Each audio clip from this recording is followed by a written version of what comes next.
Hello friends, అందరికీ నమస్కారం. Welcome back to our channel. తాజాగా మన ఏపీ, తెలంగాణ రాష్ట్రాలకు సంబంధించిన వెదర్ రిపోర్ట్ డీటెయిల్స్ అయితే వచ్చాయండి. ఈ వీడియోలో మీకు క్లియర్‌గా ఎక్స్‌ప్లెయిన్ చేస్తాను. తప్పకుండా వీడియోని అయితే ఎండ్ వరకు చూడండి. ప్రస్తుతం అనగా ఈరోజు 22, రేపు 23 తారీఖున 2 రోజుల్లో వెదర్ అనేది ఎలా ఉంటుంది?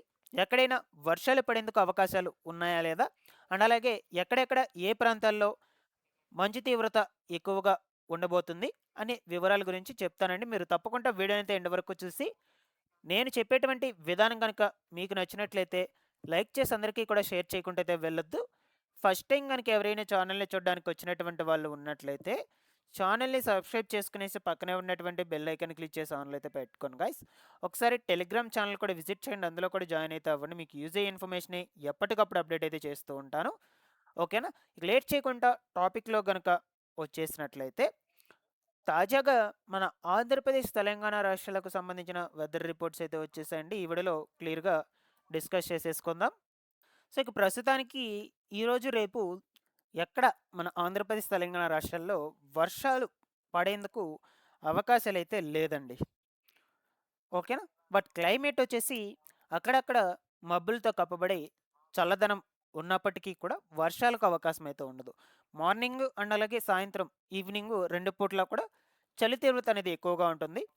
ఈ తిరుపతి, అనంతపురము, చిత్తూరు, నెల్లూరు ఈ జిల్లాల్లో అక్కడక్కడ పొగమంచు కూడా కురిసేందుకు అవకాశాలైతే ఉండొచ్చనమాట. ఓకేనా? సో, ఈ పొగమంచుతో కప్పబడి ఉండి చలి తీవ్రత అనేది ఎక్కువగా ఉంటుంది. సో, ఈ యొక్క ఉత్తర కోస్తాంధ్ర జిల్లాలు ఏవైతే ఉన్నాయో, ఆ ఉత్తర ఉత్తర కోస్తాంధ్ర జిల్లాల వైపుగా మనకు అంత చలి తీవ్రత ఉండకపోయేందుకు ఛాన్స్ అయితే ఉండొచ్చు. ఓకేనా?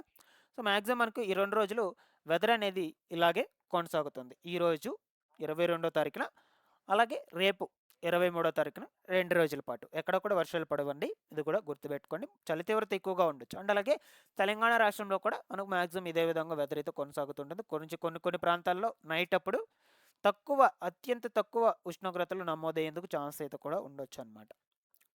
సో, ఎప్పటికప్పుడు వెదర్ రిపోర్ట్స్ మొత్తం కూడా మన ఛానల్ నుంచి అయితే మీకు అప్డేట్ అయితే చేస్తూ ఉంటాను గైస్. ఇక రానున్నటువంటి రోజుల్లో వాతావరణం అనేది ఎలా ఉండబోతుంది? బంగాళాఖాతంలో మరలా మనకేమైనా తుఫాన్లు ఏర్పడేందుకు ఛాన్సెస్ ఉందా? లేదా? అంటే సో, మనకు ఈ నెలాఖరులో బంగాళాఖాతంలో అల్పపీడనం అనేది ఏర్పడుతుందండి ఖచ్చితంగా. ఇక్కడ మీరు స్క్రీన్ మీద కూడా చూస్తూ ఉన్నారు. వెదర్ రిపోర్ట్ ఇమేజ్ అయితే.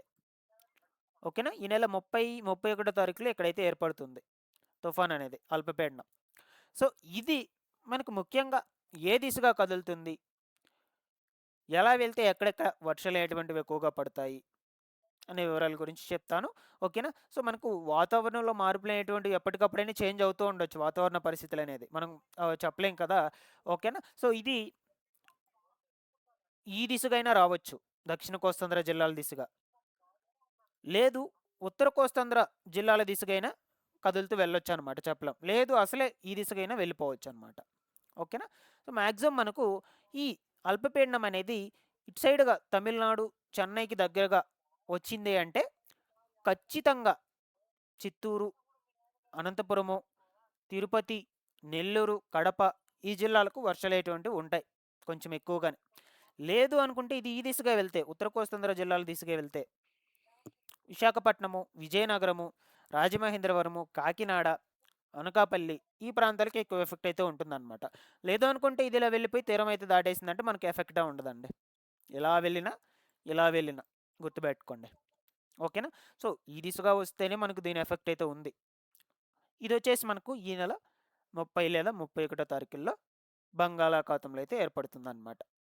బాగా గుర్తుపెట్టుకోండి. బట్ మీకు వాతావరణ మార్పులనేటువంటివి వస్తూ ఉంటాయి కాబట్టి ఎప్పటికప్పుడు డైలీ కూడా వెదర్ రిపోర్ట్ అనేది మన ఛానల్ నుంచి అందజేస్తూనే ఉంటాను గైస్. సో, ఈ మధ్యలో ఎక్కడ కూడా వర్షాలకు ఛాన్స్ అయితే లేదండి. పడితే ఆల్మోస్ట్ ఆల్ ఈ మధ్యలో 30 తారీఖు లోపల చెన్నైకి ఆనుకొని ఉన్నటువంటి ప్రాంతాలు. ఈ సుళ్ళూరుపేట, తడ, నాయుడుపేట, వెంకటగిరి కావచ్చు, నెల్లూరు చుట్టుపక్కల పరిసర ప్రాంతాలు, వెంకటాచలము, దాని తర్వాత వచ్చేసి తిరుపతి చుట్టుపక్కల పరిసర ప్రాంతాలు, శ్రీకాళహస్తి, ఈ పొదలకూరు, రాపూరు, పెంచులకోన ఇక్కడ పడేందుకు ఛాన్స్ అయితే ఉండొచ్చు. అక్కడక్కడ జల్లులతో కూడుకున్నటువంటి వర్షాలే, అది కూడా ఎఫెక్ట్ అయితే కాదు ఈ నెల 30 తారీఖు లోపల. సో, దాని తర్వాత అల్పపీడనం అయితే ఏర్పడుతుంది. దాని తర్వాత మనకు ఏ దిశగా కదులుతూ వెళ్తుందనే విషయాల గురించి మీకు ఎప్పటికప్పుడు అప్డేట్ అయితే చేస్తూనే ఉంటాను guys. Thanks for watching this win. మీకు ఎప్పటికప్పుడు రిపోర్ట్స్ మొత్తం కూడా అందజేస్తూ ఉంటాను. రెగ్యులర్గా ఫాలో అప్ చేస్తూ ఉండండి.